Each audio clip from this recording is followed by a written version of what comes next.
in St. James, and tonight authors Dennis N. Griffin, Eric Miller, and I are going to talk about the importance of checking your facts when writing fiction or nonfiction. We'll also be talking about how much the reader wants to know. Every genre has its own requirement for details and examples. Morgan, Eric, and I primarily write mysteries, or in my case, true crime. But what we discuss holds true for all genres. For example, procedurals like Patricia Cornwell's books featuring forensic pathologist Kay Scarpetta depend upon well-researched, accurate details. As a coroner, she certainly isn't going to look at a contusion and say, it looks like one of those bumpy thingies. Morgan? Yeah, it's certainly true that the same thing holds true for other genres. You know, when you're writing nonfiction, it's really important to use the correct terminology and at least have a little knowledge of the topic so that you can sound professional. One really good example is a fact that most writers don't even check out. In anything that deals with a shooting murder, it's often said that the distinctive smell of cordite filled the air. I'm sure anyone listening has read that somewhere or heard it on a TV show. Well, I heard a speaker say that that was actually erroneous information. And, of course, as a mystery writer, my curiosity was aroused, so I did some web surfing.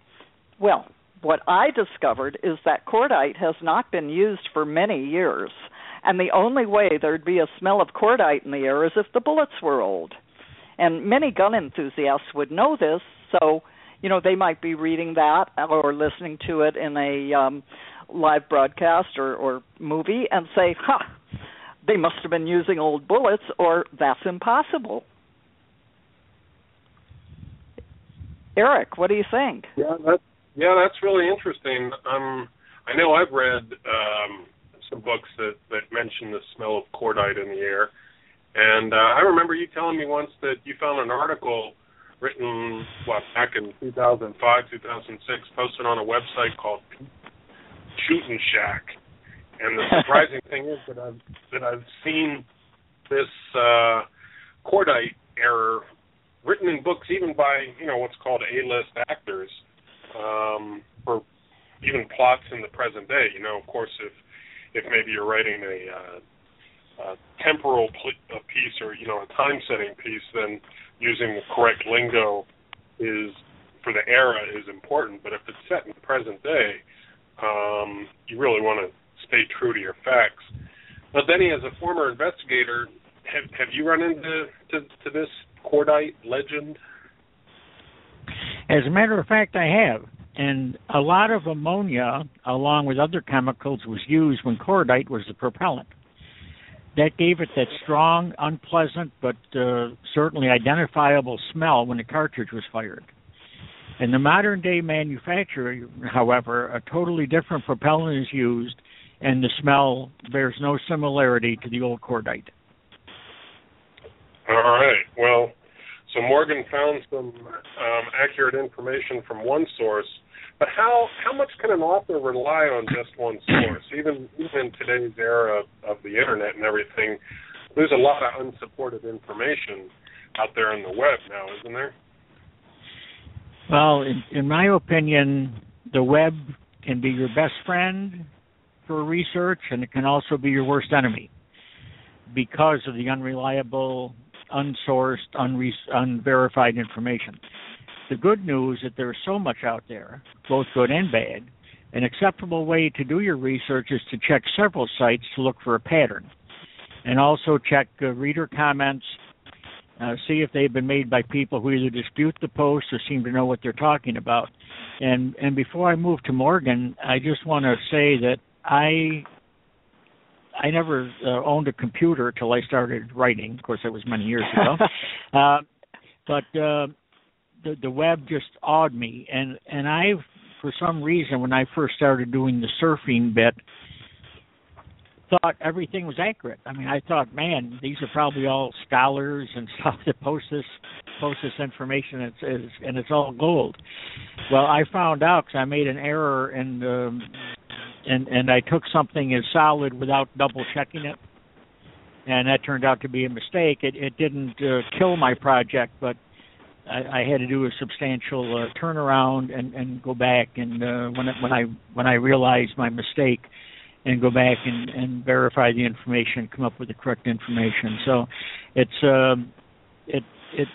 an excellent source.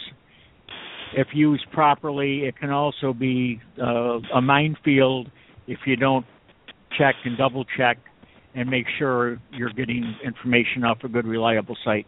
Morgan? Yeah, that's really true. And Denny, just to that, one of the things, that always holds true, and it's kind of good for us as authors, is that people believe what they see in writing. And unfortunately, if what they see in writing is wrong and they haven't researched it, they're still going to believe it was right. So, technical information is one thing.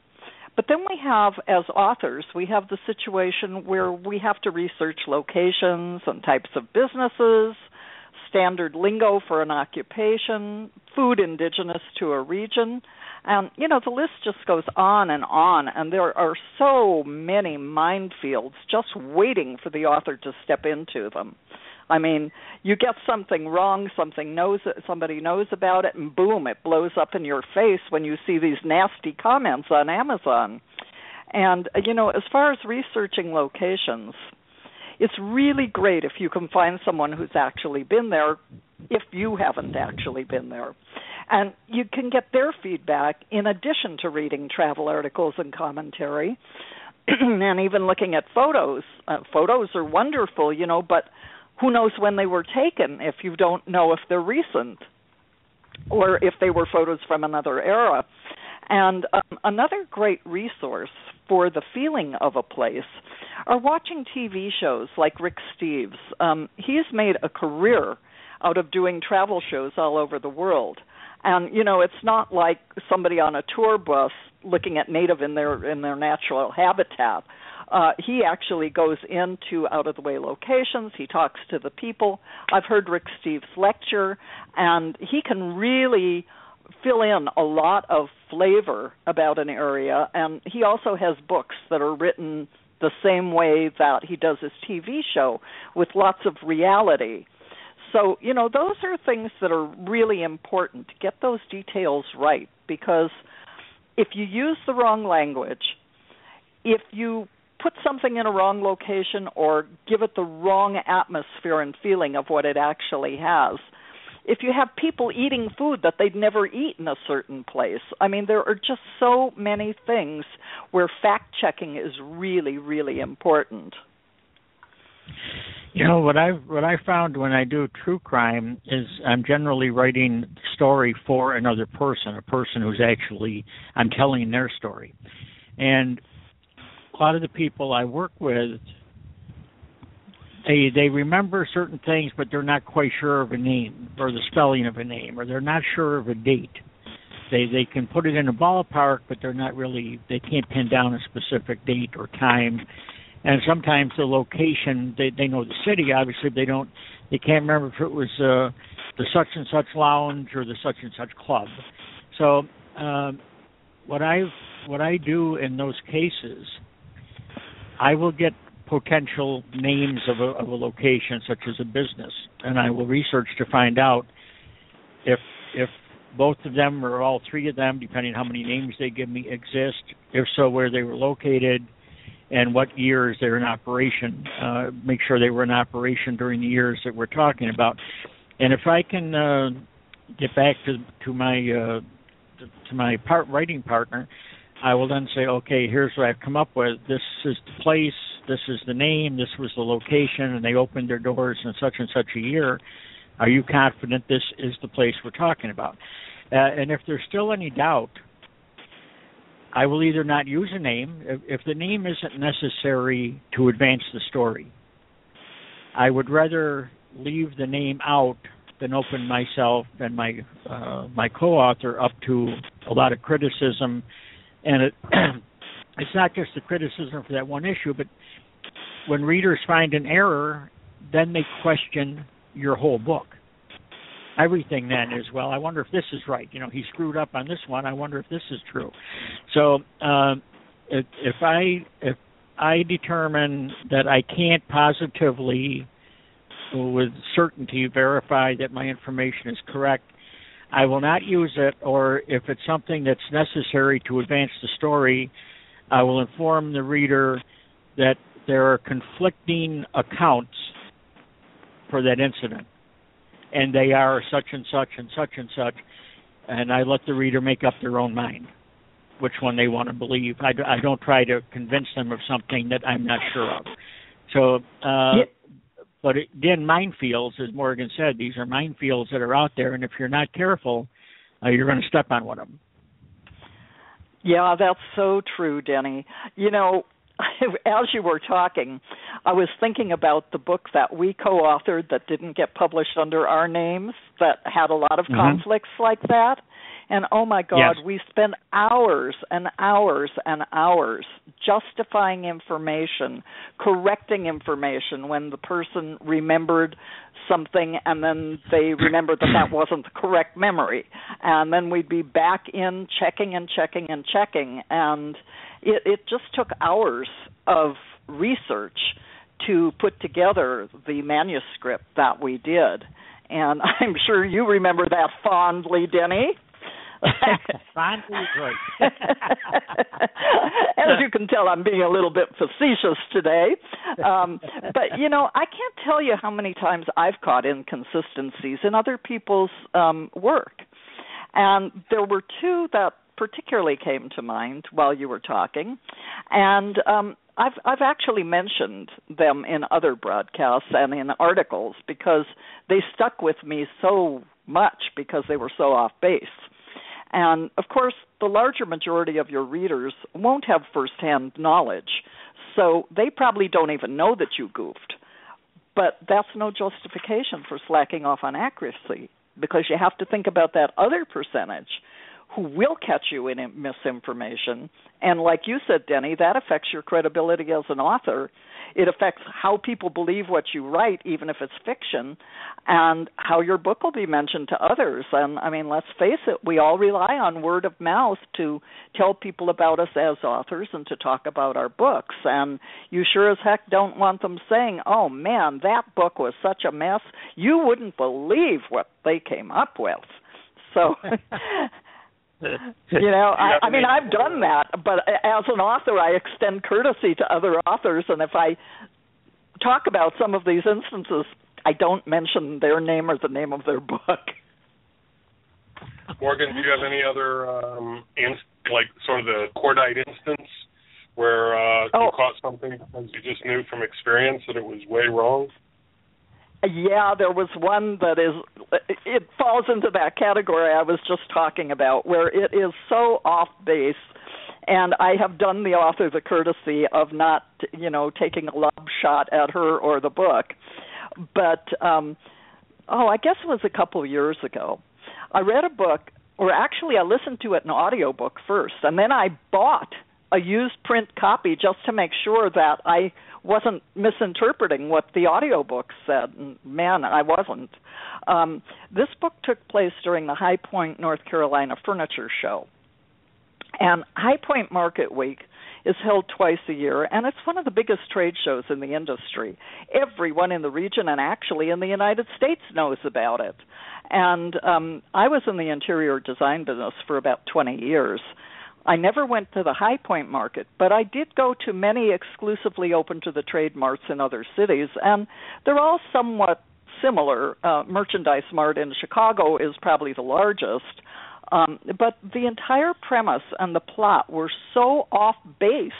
I was listening to this thing, and I mean, I was having a hard time not laughing because, first of all, the author had manufacturing facilities, extensive manufacturing facilities, in a building that's strictly showrooms. There is no manufacturing space. Then she had a judge pro tem from a neighboring city breeze into town for a one-week temporary assignment, naturally right during market week. And the hotels are sold out as much as a year in advance. It's next to impossible to get a hotel room at High Point during Furniture Market Week. So to me, it was unthinkable that a local judge wouldn't know about that situation. I mean, it supports a lot of business in High Point because the people who come to market, bring lots of money into the area, and everybody knows that the town is really up to its neck during market week. So this judge who comes in, she doesn't think she's going to have any problem booking a room when she arrives, and of course she finds out that she can't find a room, and she goes to a restaurant, and she hooks up with this whack job that she meets in the restaurant, and this woman offers to get her into the mart so she could get free food. Now, this is a judge, okay? She's going with this whack job to the mart to get free food, and she's supposedly a savvy woman who finally winds up sleeping on the couch of this whack job's friend, and then it got more bizarre from there. And anyone in the industry who read or heard this book would have known just how silly the entire premise was. But it didn't end there. The crowning glory was that it went off on this tangent that had absolutely nothing to do with the plot. And it went on for a couple of chapters, and it was about a dog peeing on a rug and how this rug cleaner couldn't get the spot out. And, you're thinking, oh, there must be some clue in there. This is because this was a murder mystery. There must be a clue. But then all of a sudden that chapter ends and it's never mentioned again, and it had absolutely nothing to do with the story. So then finally at the end, the villain is revealed, but it's a character that comes in out of the blue. There's never even been a slight hint that something like that was going to happen or that character existed until the last chapter of the book. Well, needless to say, if I was reviewing it, that would have been a 1-star.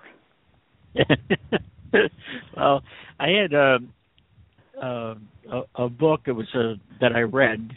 It's a nonfiction book, and it was about one of my areas of interest, which is the organized crime history of Las Vegas.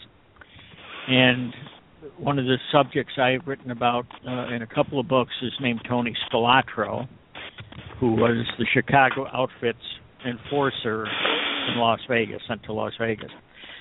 And if anybody's ever seen the movie Casino, Joe Pesci played a character based on Tony. At any rate, I was reading this book, and the author only had, I think, a couple of chapters that actually dealt with the Chicago outfit and their role in Las Vegas. So I did not read the whole book, but I concentrated on those chapters that were especially of interest to me. And in one of the chapters, the author had Tony standing trial in Chicago for what was known as the Bertha's burglary case, and that he was found not guilty, and that he was murdered while awaiting retrial. Now, people who are up to speed in the criminal justice system or the court systems and so forth would know immediately that if you are found not guilty, that's the end. Game, set, match. There's no retrial. You're found not guilty, and you're like O.J. Simpson with the criminal murder case, so you walk free. And the trial that the author was referring to ended in a hung jury, which is entirely different than an acquittal. The second thing was it took place in Las Vegas, not Chicago. And now my feeling is that an author, people are going to be spending their hard-earned money, hopefully, to buy my books. And I feel that I owe the readers, my best effort. Now, it's not to say I never make a mistake. It's not to say every book I write, you can't find a typo in it or that type of thing. But I would be very, very embarrassed if anyone read one of my books and found that type of error in it.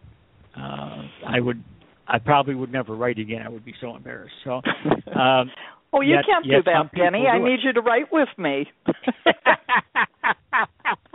But it's really something, and I, like I say, it offended me and made me feel bad as an author, because I'm thinking, how can anyone be so lackadaisical or lax on their research, and that's the kind of stuff you can look up the different, a hung jury versus acquittal. If you don't know it, you can find it easy enough. That's not rocket science for that. So that type of thing, that's one of the worst. That particular book was one of the worst examples, and I am not going to divulge the name of the book or the author, but it's a book that actually does quite well, and it's amazing. How about you, Eric? What do you see in the way of this type of inconsistency business? Well, I think it's real genre specific. I mean, like all of us are writing in the mystery and true crime arena, our fans are going to dissect what we write, and they want what we write to be realistic. And I think that applies more in that mystery and certainly true crime genre than it does science fiction or fantasy. Some of the benefits you have of writing either those genres is that you can kind of make up your own science. The Earth can spin counterclockwise instead of clockwise. You can do all kinds of things. But when you're writing in modern day or certainly in the mystery and thriller genre or military genre or international espionage, the fact or history. Or history. Yeah, well, that's a great point. I know when I was working on my first book, The Metaphysics of Nudity, it was a road trip comedy about three people driving from L.A. to New York. And I had driven from the East Coast to the West Coast like several times by that time, 4 times, but I had never done it from California back to New York. So I literally got out my giant Rand McNally road atlas and mapped page by page to go back so I'd know where the stops were along the route of my characters. And a lot of the comments that I got on that book was, I felt like I was right there in the car with them, and, I've been to that place. I know it's exactly like that. And even though it was a comedy, people really identified with the factual accuracy of the journey. So, with all that said, and we could probably move ahead without more stories, we could probably go on all night about that. Let's get to the question of how much does the reader really want to know? Well, I've got to jump on with just one quick more thing, Eric. Sorry about that. You know me, I run off at the mouth. I wrote a book called Confessions of a Cougar, and I was the cougar. And it took place during 3 wonderful weeks in England. And there was one critique, one bad review on Amazon that said, obviously the author has never been to England and never been to any of these places. And I have been to England multiple times. I was very, very careful about every single place that I mentioned. I went online and checked it and got all the history on it and made sure I was being accurate because this has happened a while back. And so it really surprised me that this person, made that comment, and then several others joined in and said, that just sounds like sour grapes. So anyway, I'm going to take the first shot at how much does the reader want to know. And, cozy mystery genre is a good one to go with because for the most part, people who read cozies really don't care much about technical details. I mean, consider how detailed Kate Scarpetta becomes in her, in the Cromwell books, in explaining the various details of pathology and how much it figures into her character as a coroner. Well, for a cozy reader, a very brief generic explanation would certainly suffice. But for Patricia Cornwell's fans, medical thrillers, the reader expects, I think they actually demand some pretty explicit and accurate details. Given blocks of highly detailed technical information like that, the cozy reader would probably find the book somewhat boring and I'm going to be a poet and wind up snoring unless they like all kinds of genres. And without the detailed information, the book wouldn't sell well to the medical thriller reader. Yeah, I think that is a very good illustration of what Morgan is saying. Let's assume a wealthy guy is a bomb expert and is a consultant to the police department. They call him in instances of bomb threats, and in this book, he's been called to the scene. The guy hops in his bright yellow Ferrari and speeds to the scene to offer his expertise. Now, does the average reader want to know every mechanical detail and technical spec for the sports car? Engine, wheel size, maximum speed, torque, even some stuff about Enzo Ferrari? Well, a car aficionado might be very interested in all that. But for someone who's reading this book because of the mystery thriller aspect, what they're probably going to be primarily concerned with is that the guy has a fast Ferrari and arrives there in record time.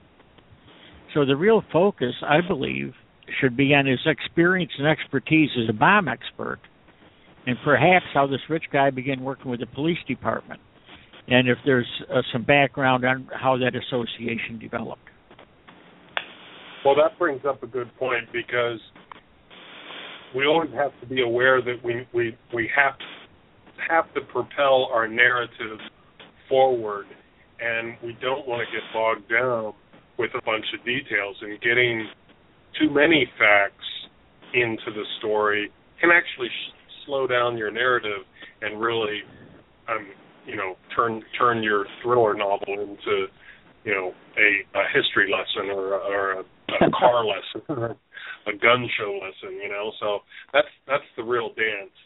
That's the art of mixing fact and fiction and keeping a strong narrative going. So let's take a minute and sort of sum up what we've been discussing. What I'm hearing is that we're all saying make sure that your information is as accurate as possible. Talk to people. Do your research if your knowledge is about location. Do your lingo research, your research on technology. So and everything else, so that the facts that you are presenting are not just from your own experience. Then once you have all that information, I guess sort of to use a cliche, separate the wheat from the chaff and use the type of details that readers of your genre are going to expect. But again, be aware that your primary goal as a writer and an entertainer and a storyteller is to keep your narrative moving. Anybody else have any comments? Well, I'd say you probably got that just about summed up into one little paragraph, Eric, where Denny and I could go on all night with stories about both of the points we're discussing, but you, being a good editor, I think, probably summed it up into just a couple of sentences. And I'd say, too, that novice writers aren't the only one who make these faux pas. In fact, I've seen them from authors we respect who have a multitude of books in print. Although I must say it's more of a rarity for a seasoned author to make a lot of these mistakes, but it's not an exception. There are ones that just go on and have the facts wrong as well. That's right. That's very true, and if I might offer a bit of advice, I think you should match the amount of detail to the general profile of your reader. So even if you knew very little about a particular thing, with time spent doing research, qualifying your research, you can sound very knowledgeable. Just hope you won't be asked detailed questions if you're doing a personal presentation, because that can be a little tacky. But if that happens, the best answer is, I don't really know, but I sure can find out for you. Sometimes, depending on my audience, if I get caught with a question that I can't answer, I might say, I don't know the answer to that, but don't worry, I'll make something up. But it's got to be the right audience to say that. Right. But anyway, sort of a typical sales 101. Right. Well, both of those are good responses, honest and a little jovial, and not trying to argue with somebody that's perhaps trying to pick an argument with you. I'm sure that both of you agree that one of the prime things to remember is to make sure that your research is accurate. That's what we're saying here, at least to the degree that we can verify. Absolutely. Yeah, absolutely. Absolutely. You know, you can't stress that enough, Eric, because the temptation is to take a shortcut sometimes and not to do as much research as required. Or the thing is, you become fascinated with a certain set of facts and you think, oh, yeah, everybody's going to really be interested in this.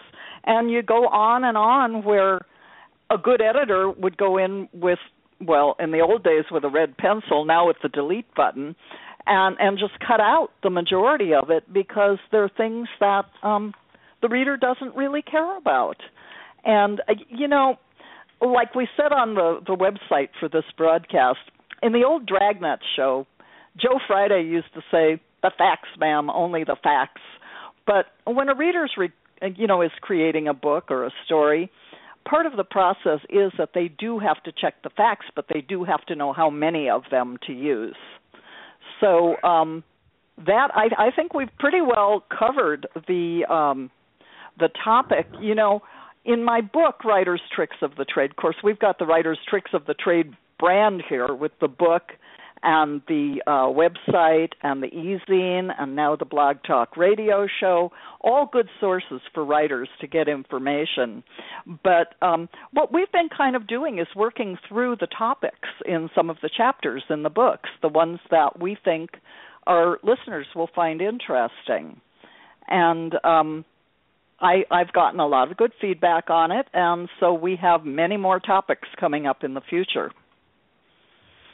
That's right. And our next show is going to be May 13th when we welcome back author John DeMore, author of The Boss Always Sits in the Back.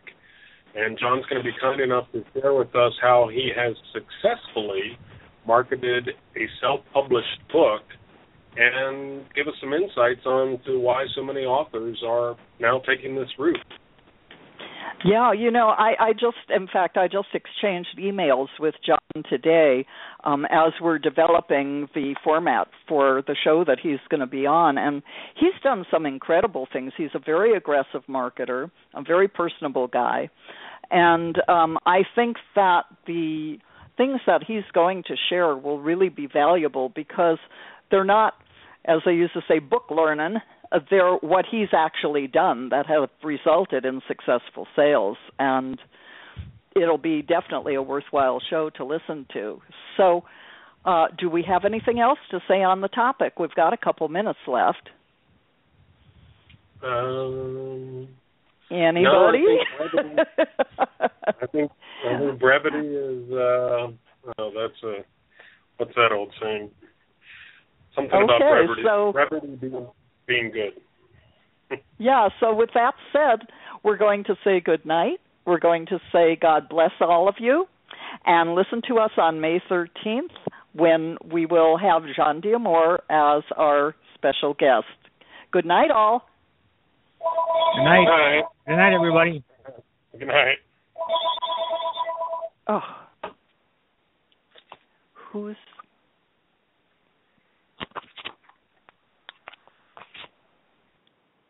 Are you still on, Eric?